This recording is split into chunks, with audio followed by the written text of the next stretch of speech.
অঞ্জনাপার এই সম্পত্তিটা এই শিল্পী সমিতির মাধ্যমে লেখালেখি করে এই দেখাদেখি করে ভাইরাল করে এই সম্পদটাকে আইনা শিল্পী সমিতির ফান্ডে দিয়ে দেন।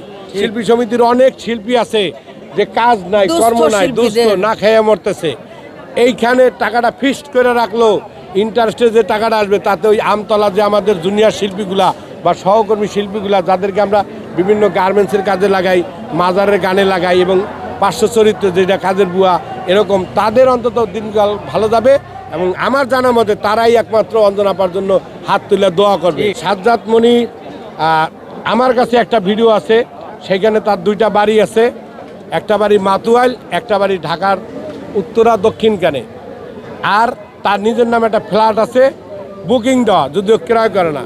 আর নগদ অর্থ কী আছে না আছে আমি জানি না, তবে অঞ্জনাপার বাড়িতে আমি একাধিকবার না, যদি বলি 50 বার তাও বোধহয় ভুল হবে, বেশি ছাড়া কম যায়নি। আমি চাই অঞ্জনাপার নামে যে সম্পদ আছে সেই সম্পদ, মনির বাড়িঘর কালকে যে চ্যানেলে দেখলাম ভালো বাড়িঘর আছে, তারা দুইটা ভাই, পনির সৌদি থাকে, মনির দেশে থাকে, এখন ঢাকায় আছে অঞ্জনাপার ফ্ল্যাটে।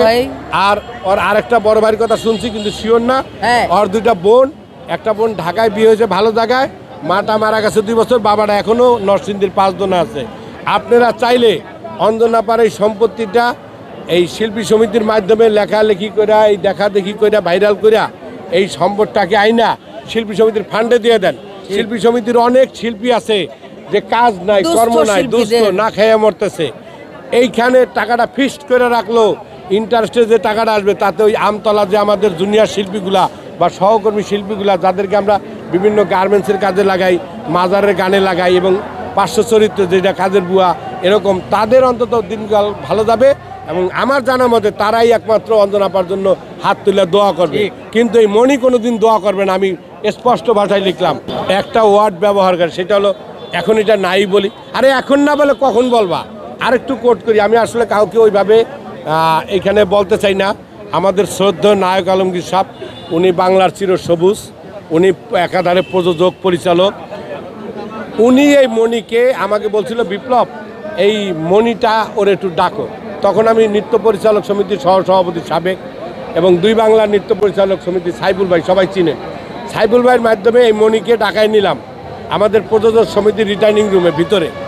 তখন ওকে বলছে, এই তোমার বাবার নাম কি? ও কথা বলে না। মায়ের নাম কি? কথা বলে না। আস্তে আস্তে পিনটুন করে বলতেছিল বুলি সাহেবের কথা, অঞ্জনাপার কথা। তখন ধমকি দিয়ে বলছে, এই তোমার বাবার নাম জয়নাল কি জানো? তারপরে মা 2 মাস আগে মারা গেছে, তোমার ভাই যমজ পনির, তুমি মনির, তোমার 2টা বোন আছে, একজন ভালো জায়গায় বিয়ে হয়েছে ঢাকায়। এই কথা বলার পর সেইখানেও সে নায়ক আলমগীরের সামনে আমরা কথা বলতে সাহস পাই না, ও সেইখানেও তারাই মিথ্যা কথা বলে। মামা এখন এটা নাই বলি, এই নাই বলি শব্দটাকে আপনারা হা বলি বইলা কিছু বের করুন। এবং ওর নামে যে অঞ্জনাপার নামে যে সম্পদ, আমি চাই এটা শিল্পী সমিতির আন্ডারে থাকুক। তাইলে শিল্পীরা অন্তত এটার কিছুটা হইলো, যারা দুস্থ শিল্পী সবাই না, যাদের কাজ দেয় তারা পাবে। তারা পাইলে তারা হাত দুলা মোনাজাত করবে, আল্লাহ অঞ্জনাপাকে জান্নাতবাসী করুন, তাকে ভালো রাখুন। কিন্তু এই মনি বলবে না। আমি আবারও বললাম আপনাদের কাছে, কোট করে রাখেন, মনি বলবে না। মনি তাকে বরঞ্চ মানসিক নির্যাতনে রাখতো।